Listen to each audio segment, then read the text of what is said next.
आप देख रहे भारत न्यूज। आज हमारे साथ जुड़ चुके हैं साड़ा विधानसभा के कांग्रेस प्रत्याशी राजेंद्र जी त्रिवेदी। सबसे पहले राजस्थान के मुख्यमंत्री अशोक गहलोत जी द्वारा आपको विधानसभा का जो प्रत्याशी बनाया उनके लिए आपको बहुत बहुत धन्यवाद। और सर, भाभी का टिकट काट कर देवर को दिया, तो ये क्या है सर पूरी प्रक्रिया? सबसे पहले तो मैं भारत न्यूज का तहे दिल से साधुवाद ज्ञापन करता हूँ। और भाभी का टिकट काटा नहीं गया। 2021 में जब मध्यावधि चुनाव हुए थे तब डॉक्टर रघु शर्मा और धर्मेंद्र जी राठौड़ सबके सामने भाभी जी ने खुद ने कहा था कि 2021 का चुनाव मैं लड़ूंगी और 2023 का चुनाव मैं राजू जी को लड़वाऊंगी। तो उसी अनुरूप माननीय मुख्यमंत्री जी, डोटासरा जी, रघु शर्मा जी, रामलाल जी, धीरज जी, इन सभी नेताओं ने ये तय किया कि 2023 में भाभी जी ने खुद ने कहा, इसलिए 2023 में टिकट मेरे को दिया गया। जी सर, एक तरफ लालूलाल फीतल है बीजेपी में, दूसरी तरफ आप है। जब 35 साल से जाट समुदाय को भाजपा टिकट दे रही, इस बार वैश्य समाज को दिया है।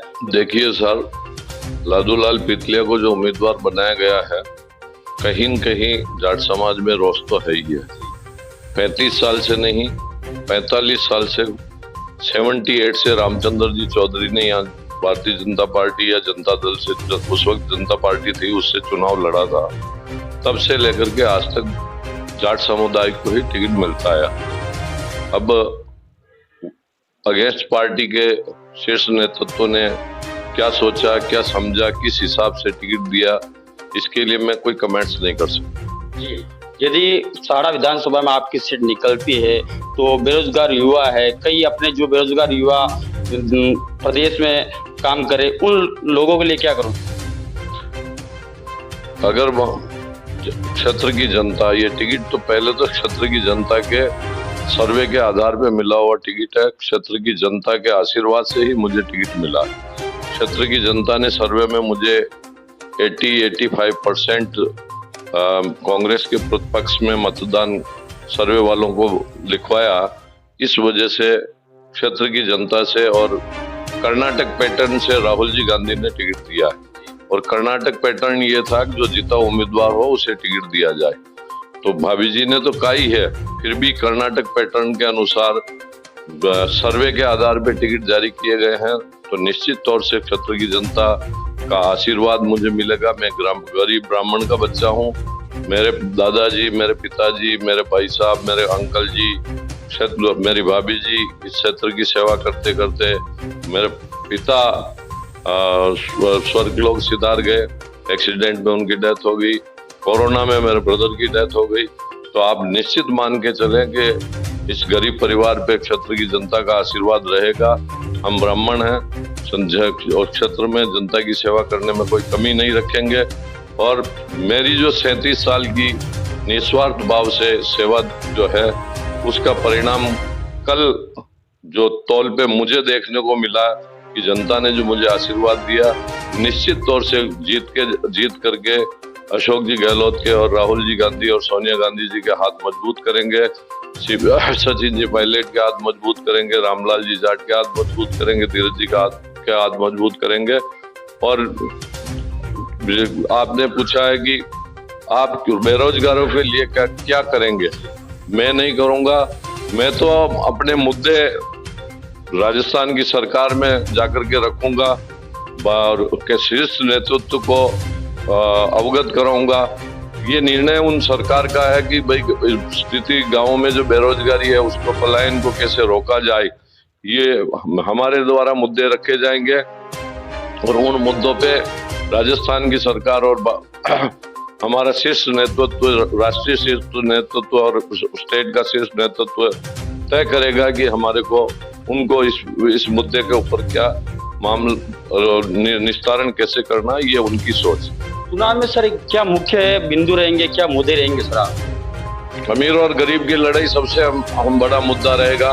अगर इस तरह से लोग जो 35 साल तक बाहर जाकर के बिजनेस करके 2 पैसा कमा करके राजनीति में अगर आने लग जाएंगे, तो जो यहाँ सेवा दे रहे हैं वो लोग जिन्होंने जाट समुदाय ने वर्षों से ऐसे ऐसे नेता रहे, 2008 में टिकट कटा रूपलाल जी का, फिर टिकट नहीं मिला, 13 में टिकट नहीं मिला, 13 में नया उम्मीदवार दे दिया, फिर 18 में उनको टिकट मिला, हार गए, सेवाएं दी।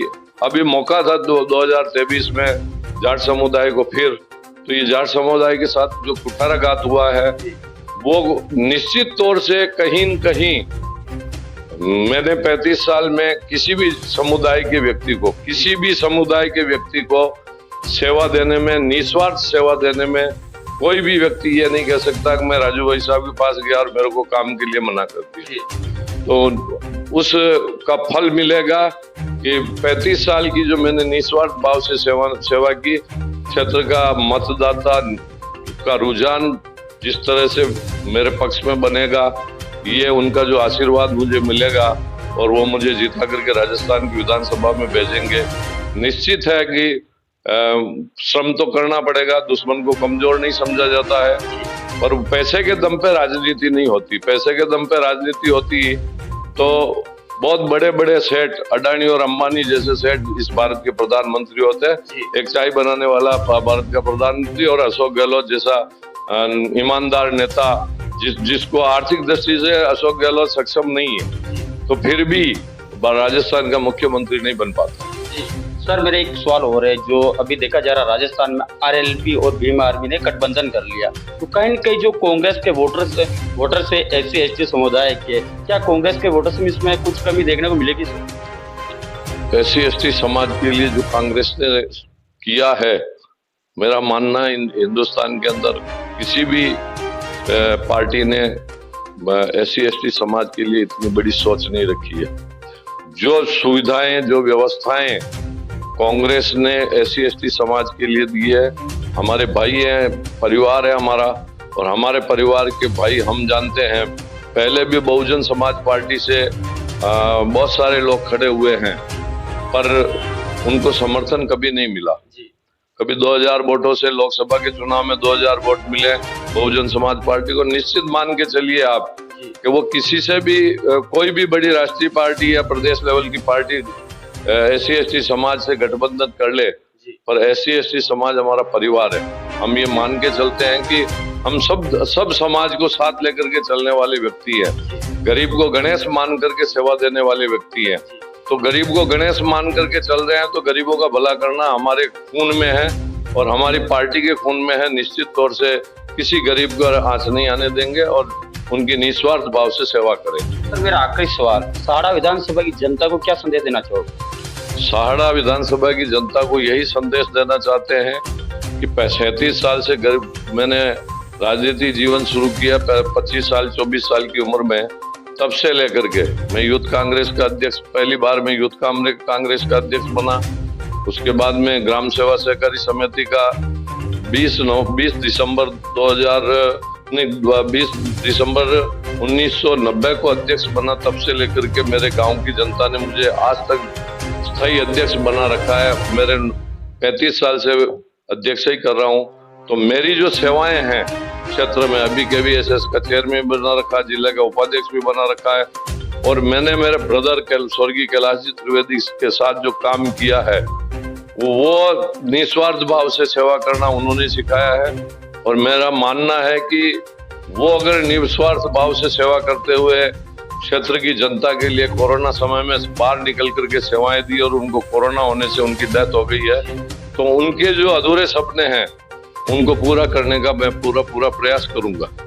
जैसे सपने की बात की, तो जो अपने समय के विधायक श्रीमान खिलाजी थे, उनके कुछ अधूरे सपने भी है, उन सपनों के बारे में बताना चाहेंगे सर? देखिए सर, क्षेत्र में ऐसे बहुत सारे काम हैं जो विधायक साहब चाहते थे और नहीं हुए हैं, तो उन कामों को पूरा करने का काम हम करेंगे। पूरी लिस्ट MLA साहब के पास थी और उस लिस्ट को हम लेंगे और उसके अनुरूप जो भी काम क्षेत्र में, शिक्षा के क्षेत्र में रह गए, पानी और बिजली के संबंध में रह गए, प्रत्येक घर को बिजली देना, प्रत्येक घर को पानी पहुंचाना, ये काम जो मुख्य है, एक व्यक्ति को, एक मतदाता को जो जरूरतमंद चीजें हैं उनको पूरा करने का प्रयास करें।